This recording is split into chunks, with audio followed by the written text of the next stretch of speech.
Everyone, welcome back to this channel. आज की इस वीडियो में हम देखने जा रहे हैं कि क्लास 2 में बच्चों को आर्टिकल्स कैसे समझाएं। अगर आपके बच्चे क्लास 2 में हैं तो आप इस वीडियो को पूरा एंड तक देखें।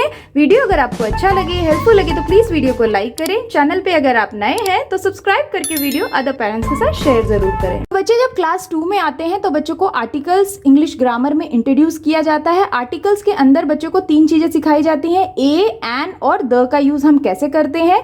क्लास 1 में बच्चों को ए और एन ऑलरेडी समझाया जाता है, लेकिन क्लास 2 में उसे दोबारा से रिवाइज कराया जाता है और साथ ही उसके साथ बच्चों को द को भी इंट्रोड्यूस किया जाता है कि हम द को कैसे समझ सकते हैं और कैसे यूज करते हैं। तो जैसे आप बच्चों को जब समझाएं तो बच्चों को आप ए और एन से स्टार्ट करें। जैसे ए हम कब यूज करते हैं, a is use before a word that begins with a consonant sound और अल्फाबेट लेटर्स। यानी कि ए का हम यूज तब करते हैं जब कोई भी वर्ड के सबसे पहले या तो कॉन्सोनेंट लेटर हो या कॉन्सोनेंट साउंड हो। जैसे कि आप देखिए फॉर एग्जांपल यहाँ लिखा अ बैग, तो यहाँ पे ए हम तब यूज करते हैं क्योंकि बैग में जो पहला लेटर है बैग का वो है बी। तो बी क्या है, कॉन्सोनेंट है, तो बी कॉन्सोनेंट है तो इसका साउंड भी ब है, यानी कि कॉन्सोनेंट साउंड है। कॉन्सोनेंट यानी हिंदी में हम इसे व्यंजन कहते हैं। तो व्यंजन में जो भी अक्षर होते हैं क से लेके ज्ञ तक वो व्यंजन कहलाते हैं। वही इंग्लिश में साउंड कॉन्सोनेंट साउंड्स हो जाते हैं, जैसे ब। तो ब आ रहा है इसलिए हम ए का यूज करेंगे, ए बैग। उसी से एक कैट क, एक कैट क, यानी कि ये कॉन्सोनेंट लेटर है और कॉन्सोनेंट साउंड है सी, इसीलिए यहाँ पे ए का यूज हुआ है। उसी तरह से ए ड्रम, ए ट्री, इसी तरह से आप कई सारे वर्ड्स बच्चों को समझा सकते हैं। अब बात करते हैं एन, तो एन हम कब यूज करते हैं, an is use before a word that begins with a vowel sound. Letter A, E, I, O, U of the alphabets are vowels. यानी कि एन का हम यूज तब करते हैं जब कोई भी वर्ड वावल साउंड या लेटर से स्टार्ट होता है। वावल लेटर्स कौन से हो गए, ए, ई, आई, ओ, यू। अगर कोई वर्ड इन लेटर से स्टार्ट होता है या फिर इनके साउंड से स्टार्ट होता है, वावल हिंदी में स्वर को बोलते हैं। जैसे अ से अह तक के जो स्वर होते हैं, जो साउंड होते हैं, अगर कोई वर्ड उस साउंड से स्टार्ट होता है तो हम वहाँ पे एन का यूज करते हैं। जैसे for example an apple, apple में ए से स्टार्ट हो रहा है एप्पल और इसका साउंड भी ए है, इसीलिए यहाँ पे एन यूज होगा, एन एप्पल। उसी तरह से एन अम्ब्रेला, अ साउंड आ रहा है और साथ ही यू लेटर है तो यू वावल है, इसीलिए यहाँ पे एन यूज हो रहा है। उसी तरह से एन आउल, एन इग्लो, इसी तरह से आप कई सारे वर्ड्स दे सकते हैं और बच्चों को समझा सकते हैं। इसी के साथ बच्चों को आप एक और चीज समझाएं कि यहाँ पे बच्चों को ये ध्यान देना है कि जो the word hour and honest begins with letter H, but the H is silent. Therefore, we use an R, an honest man. यानी कि बच्चों को कई बार कंफ्यूजन होता है कि कुछ ऐसे साउंड्स होते हैं या वर्ड्स होते हैं जिनके कुछ लेटर स्टार्टिंग के साइलेंट होते हैं। जैसे कि an hour, यानी कि आवर जो घंटे को बोलते हैं उसमें H से स्टार्ट लिखा जाता है, उसका जो लेटर है उसमें सबसे पहले H आता है। यहाँ पे हमें A यूज करना है, लेकिन एन आवर होगा, यानी कि यहाँ पे एच साइलेंट है, हम आवर बोल रहे हैं, अ साउंड पहले आ रहा है, एच का साउंड नहीं आ रहा है, इसीलिए हमें साउंड को ध्यान में रखना है। तो यहाँ पे यूज होगा एन आर। उसी तरह से ऑनेस्ट में भी ओ साउंड आ रहा है पहले, यानी कि अ साउंड आ रहा है, तो इसीलिए यहाँ पे एन ऑनेस्ट मैन लिखेंगे। तो इस तरह से अगर किसी वर्ड में जो पहला लेटर है उसका अगर साउंड साइलेंट है और नेक्स्ट लेटर का साउंड आ रहा है तो हम उसके बेसिस पे आर्टिकल को डिसाइड करेंगे कि वहां पे ए यूज होगा या एन यूज होगा। ये कॉन्सेप्ट आप बच्चों को इस तरह से समझाएं। एक और बात बच्चों को आप जरूर बताएं कि ए और एन मीन्स वन, यानी कि ए और एन का मतलब वन होता है। जैसे कि a boy means one boy, जब हम ए बॉय बोल रहे हैं तो यहाँ पे हम सिर्फ एक ही बॉय की बात कर रहे हैं। उसी तरह से ए बिग डॉग मतलब वन बिग डॉग। उसी तरह से an aeroplane means one aeroplane. उसी तरह से an old man means one old man. तो बेसिकली बच्चों को ये समझाया जाता है कि जब हम ए और एन का यूज कर रहे होते हैं तो हम किसी एक पर्टिकुलर नाउन की बात कर रहे होते हैं, चाहे वो प्लेस हो, एनिमल हो, पर्सन हो या थिंग हो। तो यानी कि ए और एन का मतलब हुआ एक सिंगुलर नाउन। तो ये बच्चों को आप कॉन्सेप्ट जरूर बताएं, बच्चों को इसी तरह से स्कूल्स में क्लासेस में पढ़ाया जाता है। और बच्चों को आप ए और एन का कॉन्सेप्ट जब समझा दें तो आप उन्हें कुछ प्रैक्टिस वर्कशीट से उनकी प्रैक्टिस करवा सकते हैं। जैसे यहाँ पे लिखा पहला, कैन वी से ए मैन क्या हम ए मैन कह सकते हैं? यस या नो में बच्चों को आइडेंटिफाई करना है कि क्या हम ए मैन कह सकते हैं, यस या नो पे टिक करना है। तो ए मैन यानी कि एक पर्टिकुलर मैन की बात की जा रही है, तो ये बिल्कुल सही है, तो हम ए मैन कह सकते हैं, तो यस को टिक कर देना है। उसी से नेक्स्ट है एन एप्पल्स।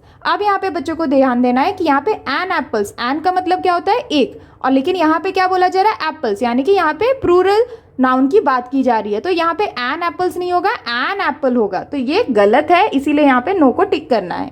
उसी वजह से नेक्स्ट है ए डॉग्स। तो हम ए डॉग्स कह सकते हैं, डॉग्स यानी प्लूरल नाउन, एक से ज़्यादा डॉग की बात हो रही है, तो यहाँ पे ए डॉग्स नहीं होगा, ए डॉग होना चाहिए, तो इसीलिए इसको भी हम नो करेंगे। नेक्स्ट है एन आउल, ये करेक्ट है, तो इसके लिए हम यस लिख देंगे। उसी तरह से नेक्स्ट है ए ट्री, यानी कि एक ट्री की बात की जा रही है, तो ये भी करेक्ट है। तो इस तरह से बच्चों को आप ए और एन का मतलब होता है एक पर्टिकुलर सिंगुलर नाउन, ये बच्चों को आप इस प्रैक्टिस वर्कशीट से अच्छे से समझा सकते हैं। ये है नेक्स्ट क्वेश्चन, राइट ए और an before the naming words. यहाँ पे बच्चों को कुछ फिलिंग द ब्लैंक्स दिए गए हैं सेंटेंस फॉर्म में, बच्चों को ए और एन करेक्ट नेमिंग वर्ड्स के पहले लगाना है, बच्चों को समझना है। जैसे यहाँ पे पहला जो सेंटेंस है वो है dash boy is flying dash kite, तो यहाँ पे बच्चे कैसे समझेंगे? बॉय लिखा है, बॉय के पहले हम कौन से आर्टिकल का यूज करेंगे? ये ए या एन? तो यहाँ पे बॉय है, ब है, तो ब साउंड है, इसीलिए ये क्या है? कॉन्सोनेंट है, और कॉन्सोनेंट के पहले हम क्या लगाएंगे? ए, तो हम यहाँ पे स्टार्टिंग में लिख रहे हैं, इसलिए हम कैपिटल में लिखेंगे, a boy is flying dash kite. अब यहाँ पे काइट है, काइट में भी ए कॉन्सोनेंट साउंड है, कॉन्सोनेंट लेटर है, इसीलिए यहाँ पे भी हम ए का यूज करेंगे, तो ये हो जाएगा ए काइट। तो यहाँ पे होगा a boy is flying A kite. उसी से नेक्स्ट है dash ostrich is dash bird, तो यहाँ पे ऑस्ट्रिच बोला जा रहा है, ओ से स्टार्ट हो रहा है, वावल है वो, इसीलिए यहाँ पे लिखेंगे an ostrich is a bird, B से स्टार्ट हो रहा है, ब है, इसीलिए ए बर्ड होगा। नेक्स्ट है she has dash balloon in her hand, again यहाँ पे ब लेटर है, ब साउंड है, और ब कॉन्सोनेंट है बलून में, इसीलिए यहाँ पे ए यूज होगा। नेक्स्ट है dash eagle soars high in the sky, अब यहाँ पे ईगल बोला जा रहा है, तो ईगल में ई है, यानी कि स्वर साउंड है, या फिर ई वावल कह सकते हैं आप, तो यहाँ पे क्या यूज होगा? An eagle soars high in the sky. Next है you should eat dash apple dash day, अब यहाँ पे क्या देखना है बच्चों को? एप्पल है, तो एप्पल ए से स्टार्ट हो रहा है, वावल है, तो यहाँ लिखेंगे an, you should eat an apple dash day, तो यहाँ पे ड है, यानी कि कॉन्सोनेंट लेटर है, कॉन्सोनेंट साउंड है, तो यहाँ पे यूज होगा अ डे। उसी से नेक्स्ट है dash and is dash insect, अब यहाँ पे देखना है बच्चों को एन एंड होगा, क्योंकि यहाँ पे ए वावल से स्टार्ट है, यहाँ यूज होगा an and is dash insect, insect में भी आई से स्टार्ट हो रहा है, तो यहाँ पे अगेन एन का यूज होगा, and is an insect. Next है व्हाट डैश अगली पिक्चर, तो अभी यहाँ पे कैसे यूज करेंगे? अगली बोला जा रहा है, अगली यू से स्टार्ट हो रहा है, वावल से, तो यहाँ पे होगा व्हाट एन अगली पिक्चर। सेम वे नेक्स्ट है I saw dash old carpet, तो यहाँ पे क्या यूज होगा? An old carpet. तो इस तरह से बच्चों को आप ए और एन की प्रैक्टिस इस तरह से सेंटेंस फॉर्म में फिलिंग द ब्लैंक्स देते हुए भी बच्चों को प्रैक्टिस करवा सकते हैं। एक बार बच्चों को आप जब ए और एन समझा दे, तब बच्चों को आप द को इंट्रोड्यूस करें कि द हम क्यों यूज करते हैं, कैसे समझ सकते हैं कि द कहाँ पे यूज होगा, ये आपको बच्चों को समझाना है। तो द के लिए हम कैसे समझा सकते हैं? The we use for specific person और thing, in simple way we can say that the is used to point out one person, animal, place or thing from all others, यानी कि the का यूज हम किसी specific यानी कि particular person, place, animal या thing के लिए यूज करते हैं। जब हम किसी एक इंसान को पॉइंट आउट करते हैं बाकियों से अलग, तब हम द का यूज करते हैं। साथ ही बच्चों को ये भी बताएं the is used when we speak of same noun again, यानी कि द का यूज हम तब भी करते हैं जब हम सेम नाउन का दोबारा यूज करते हैं। जैसे कि the first time we mention something in a story we use a और एन, यानी कि जब किसी नाउन के बारे में हम पहली बार किसी स्टोरी में बात कर रहे हो तब हम ए और एन का यूज करते हैं। After that we use the, again उसके बारे में अगर दोबारा बात हो तब हम यूज करते हैं द। जैसे आप फॉर एग्जाम्पल यहाँ पे एग्जाम्पल के थ्रू बच्चों को समझाएं। जैसे यहाँ लिखा है once there was a lion, एक बार एक लायन यानी कि शेर था। तो शेर को हम जानते नहीं, हम पहली बार उसके बारे में बात कर रहे हैं, तो हम यहाँ पे ए या एन का यूज करेंगे, तो ए लायन होगा।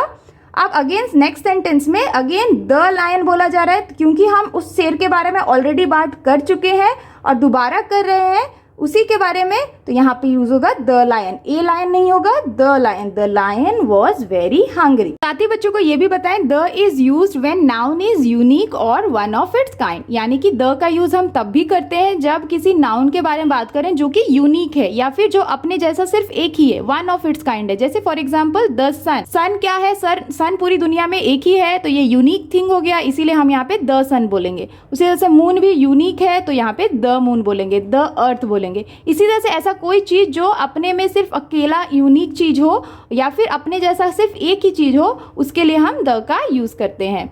उसी के साथ बच्चों को ये भी बताएं the is used before the names of rivers, deserts, mountain, newspapers, holy books, ocean, seas, famous building etcetera, यानी कि द का यूज हम तब भी करते हैं जब हम इन सारी चीजों के बारे में बात करते हैं। जैसे for example the Taj Mahal is in Agra. अब यहाँ पे ताजमहल क्या है, मॉन्यूमेंट है जो कि काफ़ी फेमस है। तो जब हम किसी फेमस मॉन्यूमेंट, न्यूज़पेपर या किसी भी इन चीज़ों के बारे में बात करें, स्पेसिफिक चीज़ों के बारे में, तब हम उससे पहले द का यूज़ करते हैं। जैसे द ताजमहल, ताजमहल आगरा में है, तो यहाँ पे स्पेसिफिक मॉन्यूमेंट के बारे में बात कर रहे हैं और ये फेमस मॉन्यूमेंट है, अपने जैसा सिर्फ एक ही है, तो इसीलिए यहाँ पे द का यूज़ हुआ है। उसी से द यमुना, यमुना क्या है, रिवर है, तो यहाँ पे ए या एन नहीं होगा, द यमुना लिखेंगे। उसी से नेक्स्ट है द हिंदुस्तान टाइम्स। यहाँ पे हिंदुस्तान टाइम्स क्या है, न्यूज़पेपर है, फेमस न्यूज़पेपर है और एक स्पेसिफिक न्यूज़पेपर के बारे में हम बात कर रहे हैं, तो इसीलिए यहाँ पे यूज होगा द। तो ये कॉन्सेप्ट बच्चों को आप इस तरह से समझाएं। इसी तरह से बच्चों को स्कूल्स में क्लास 2 में बच्चों को इंट्रोड्यूस किया जाता है जब बच्चों को द पढ़ाया जाता है। और बच्चों को आप जब ए एन और द पढ़ा दें, समझा दें, तो आप बच्चों को कुछ इस तरह से वर्कशीट दे सकते हैं, कंबाइंड वर्कशीट, जिसमें बच्चों को इस तरह से पिक्चर बना के दे सकते हैं। और ये वर्कशीट है fill in the blanks with suitable words and articles, यानी कि बच्चों को यहाँ पे कुछ पिक्चर्स बना के दिए गए हैं जिसमें बच्चों को फिल करने हैं करेक्ट आर्टिकल और पिक्चर से रिलेटेड करेक्ट वर्ड। जैसे ये क्या है, ये है काउ, तो काउ है, तो काउ के पहले हम क्या यूज करेंगे, ए एन या फिर द। तो काउ बोला जा रहा है, काउ किससे स्टार्ट होता है, सी से, तो पहले बच्चे को आप बोल दें कि वर्ड्स लिख दें, काउ हो गया। अब यहाँ पे सी है यानी कि क साउंड है, कॉन्सोनेंट है, तो यहाँ यूज करेंगे ए काउ। इस तरह से बच्चे को कंप्लीट करना है। नेक्स्ट ये क्या है, ये है अर्थ, तो अर्थ की बात की जा रही है। अर्थ अपने जैसा एक ही प्लैनेट है, इसके जैसा कोई और प्लैनेट नहीं है, यूनिक थिंग है, इसीलिए यहाँ यूज करेंगे द अर्थ। उसी तरह से नेक्स्ट है यहाँ पे एप्पल, तो एप्पल के लिए हम क्या लिखेंगे, एन एप्पल, तो यहाँ पे एन एप्पल लिख देंगे। नेक्स्ट ये क्या है, मून, मून भी अपने जैसा यूनिक थिंग है, तो यहाँ पे लिखेंगे द मून। सेम वे यहाँ पे सन है, सन भी यूनिक है, तो यहाँ पे लिख देंगे द सन। के साथ नेक्स्ट है आई, तो आई किससे स्टार्ट होता है, ई लेटर से, तो यहाँ पे क्या यूज होगा, एन आई, क्योंकि ई वावल है इसीलिए एन का यूज करेंगे। नेक्स्ट है बुक, तो बुक के लिए हम लिखेंगे ए बुक। नेक्स्ट है अम्ब्रेला, तो यहाँ पे क्या यूज होगा, एन अम्ब्रेला। नेक्स्ट है कंप्यूटर, कंप्यूटर के लिए हम क्या लिखेंगे, कौन सा आर्टिकल, ए कंप्यूटर, क्योंकि यहाँ पे सी से स्टार्ट हो रहा है कंप्यूटर और सी कॉन्सोनेंट है। नेक्स्ट है स्टार, तो यहाँ पे लिखेंगे, यहाँ लिखेंगे द स्टार, क्योंकि स्टार अपने सा एक यूनिक थिंग है, इसीलिए हम यहाँ लिखेंगे द स्टार। तो इस तरह से आप बच्चों को पिक्चर्स के थ्रू भी ए और एन पढ़ाने के बाद इस तरह की वर्कशीट देके बच्चों को काफी आसानी से प्रैक्टिस करवा सकते हैं। Here is the next worksheet, यहाँ पे है fill in the blanks with a an और द। यहाँ पे बच्चों को फिलिंग द ब्लैंक्स दिया गया है जिसमें बच्चों को ए एन और द को करेक्टली यूज करना है। जैसे यहाँ पे पहला है there is dash girl and dash boy, तो यहाँ पे क्या यूज होगा, गर्ल है, तो गर्ल एक ही है और यहाँ पे जी से स्टार्ट हो रहा है यानी कॉन्सोनेंट से, तो यहाँ पे होगा there is a girl and a boy. तो यहाँ पे बी से स्टार्ट हो रहा है इसलिए अगेन यहाँ पे ए का यूज करेंगे। नेक्स्ट यहाँ पे है dash girl is tall but dash boy is short. अब ये एक स्टोरी हो गया, यहाँ पे पहले हमें गर्ल के बारे में पता नहीं था तो हमने ए या एन में से आर्टिकल्स को यूज किया, लेकिन अगेन उसी गर्ल के बारे में जब हम बात कर रहे हैं कि वो गर्ल टॉल है और वही बॉय शॉर्ट है, तो यहाँ पे हम क्या यूज करेंगे, द, यहाँ पे लिखेंगे the girl is tall but the boy is short. यहाँ पे हम दोबारा से उसी पर्टिकुलर नाउन के बारे में बात कर रहे हैं इसीलिए हम यहाँ पे द का यूज कर रहे हैं। नेक्स्ट है I saw dash elephant and dash monkey, तो यहाँ क्या यूज होगा, आई सॉ एन एलिफेंट, क्योंकि ई से स्टार्ट हो रहा है एलिफेंट तो वावल है इसीलिए एन लिखेंगे, एंड डैश मंकी, तो यहाँ पे हो जाएगा ए मंकी इन द जू। अब यहाँ पे नेक्स्ट है dash elephant was eating sugar cane and dash monkey was eating banana. अब इसी नाउन के बारे में हम दोबारा बात कर रहे हैं आगे स्टोरी में, तो यहाँ पे क्या यूज होगा, द एलिफेंट। अब यहाँ पे एन नहीं यूज करेंगे, द का यूज करेंगे। The elephant was eating sugar cane and the monkey was eating bananas. तो इस तरह से आप बच्चों को समझाते हुए इसे कंप्लीट कराएं। उसी तरह से नेक्स्ट है my father is dash doctor and my uncle is dash architect. तो यहाँ क्या यूज होगा, my father is a doctor and my uncle is an architect, यानी कि ए से स्टार्ट हो रहा है इसीलिए यहाँ पे हमने एन का यूज किया है। नेक्स्ट है I visited dash Taj Mahal yesterday. तो यहाँ पे क्या यूज होगा, ताजमहल बोला जा रहा है, तो ताजमहल क्या है, एक मॉन्यूमेंट है, एक फेमस थिंग है, अपने जैसा एक ही है, तो यहाँ लिखेंगे I visited the Taj Mahal yesterday. उसी तरह से नेक्स्ट है I saw dash farmer on the way. So I saw a farmer on the way, dash farmer was smiling. अब दोबारा से उसी फार्मर के बारे में हम बात कर रहे हैं, तो यहाँ पे यूज करेंगे द फार्मर वॉज स्माइलिंग। उसी से नेक्स्ट है he works in dash bakery. So he works in A bakery, क्योंकि बी से स्टार्ट हो रहा है बेकरी, कॉन्सोनेंट है इसीलिए ए का यूज करना है। नेक्स्ट है dash Bible is a great book. अब यहाँ पे बुक के बारे में, फेमस बुक के बारे में बात की जा रही है, जो कि स्पेसिफिक बुक है, जो कि है बाइबल। तो जब कोई स्पेसिफिक बुक नाउन के बारे में या फिर बुक के बारे में बात की जाए तो हम यहाँ पे यूज करेंगे द, तो यहाँ पे लिख देंगे the Bible is a great book. उसी तरह से नेक्स्ट है can I have dash watermelon. तो यहाँ क्या यूज होगा, can I have a watermelon, A watermelon होगा क्योंकि यहाँ पे वाटरमेलन डब्ल्यू से स्टार्ट हो रहा है, यानी कि कॉन्सोनेंट लेटर है, कॉन्सोनेंट साउंड है। तो इस तरह से आप बच्चों को ए एन और द से रिलेटेड फिलिंग द ब्लैंक्स देते हुए भी काफी आसानी से प्रैक्टिस करवा सकते हैं। Solve for today's videos friends, I hope कि आपके बच्चों के लिए ये इंग्लिश ग्रामर से रिलेटेड आर्टिकल की वर्कशीट काफी हेल्पफुल रही होंगी। अगर आपको वीडियो अच्छा लगे, हेल्पफुल लगे तो प्लीज वीडियो को लाइक करें। अगर आप चैनल पे नए हैं तो सब्सक्राइब करना ना भूलें। मिलती हूँ आपसे नेक्स्ट वर्कशीट के साथ, तब तक के लिए take care and bye bye.